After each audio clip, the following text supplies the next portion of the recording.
Aloha, I'm Bob Fitzpatrick. I've been the Bishop of Hawaii since 2007, and Camp Mokule'ia is the camp of the Diocese of Hawaii. The camp to the church has largely been, throughout the years, a ministry to the community. There are only so many Episcopalians, so I've often looked on the camp as our gift to Hawaii.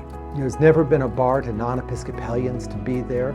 The children who attended camp through the years, I've met them across the islands who've been to Camp Mokule'ia and remembered it with fondness. People who've been there for retreats and for conferences from other denominations, from nonprofits, from schools. So in a real sense to me, Camp Mokule'ia is the Episcopal Church's gift to the people of Hawaii.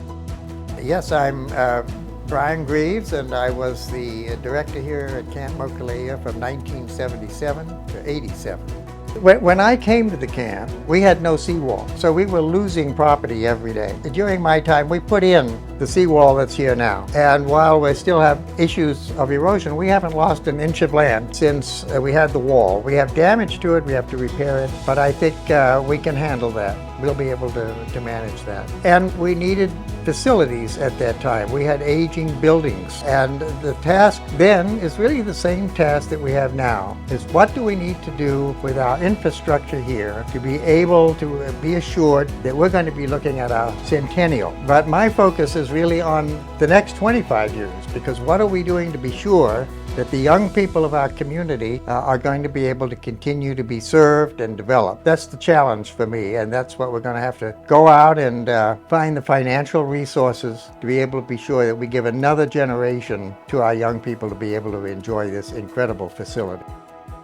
Hi, I'm Jessica Stack. I write grants for Camp Mokule'ia, and it's just so great to be able to be involved with this camp for so long. Camp Mokule'ia is a full-service camp where we offer great amenities like a pool, have a great lodge to stay in, and we have cabins for our school groups. We have a great garden now too, where we are growing our own kalo, and we have this wonderful chapel and our dining room. We serve private groups. If you would like to come out here, have your beautiful weddings here, we offer that, as well as different groups. We have specialized camps too for children with different special needs, as well as for care families. So at Camp Mokule'ia, we serve the children of Hawaii through all our outdoor education programs, and the schools can come here, both private and public schools. We feel so blessed to have this beautiful space that's right here on the waterfront that really engages with the children of Hawaii and really connects them to the aina, to the land, and to our culture that is everything that we are all about. Aloha kako. My name is Clement K. Paishan, Sr. I am originally from the West Coast, west side, Nanakuli, and I moved down here to the north side about 40 years ago. I am very privileged and very happy to be here on this Camp Mokule'ia. I am the mahi'ai here, and my job here is to take care of this, as you see around us. Food, supplements towards the community, for the community and for the people of well-being. This mala that I have here is also pertaining to what being Hawaiian is of malama. E malama aina, e malama no kame ai, olalo Hawaii, e malama kava'a, e malama kahale. This mala represents many things, but most of all, it represents aloha. I look forward to making a ahupua'a, meaning from the mountains to the ocean, that we malama, that we take care of. And mahalo ke okua for all of this too as well.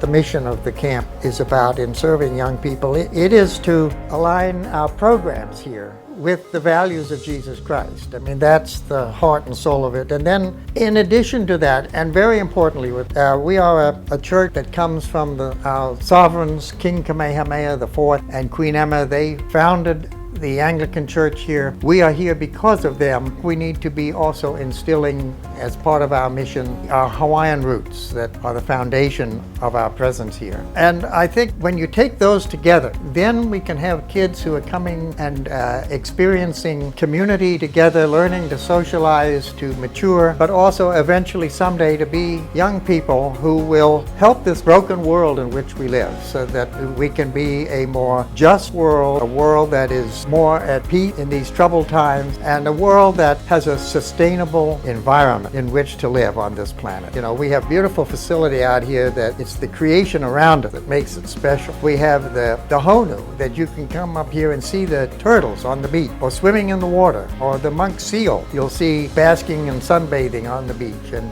that's what makes it a beautiful place. And we need to instill all of that as part of the mission of our church. I think much of the discussion about the future of Camp Mokule'ia is tied to the reality and the lessons that we must learn, all of us must learn, about how we care for the environment and the world around us. But also, I think, as we care for our own Hawaiian heritage, it must be a place that preserves culture, honors the environment, but is very, very realistic about the future. The children who'll be welcomed there are living in a very different world than I've ever known, than I think anyone around has ever known. We're going to have to learn to be adaptive and how to care for the environment and for the world in a new way. I don't have a clear answer about the future. I don't think any of us do. But I think I'm pretty clear on what our mission is: to care for the environment, to care for the children of these islands, and to be a place of rest and holiness in a very complicated and sometimes broken world.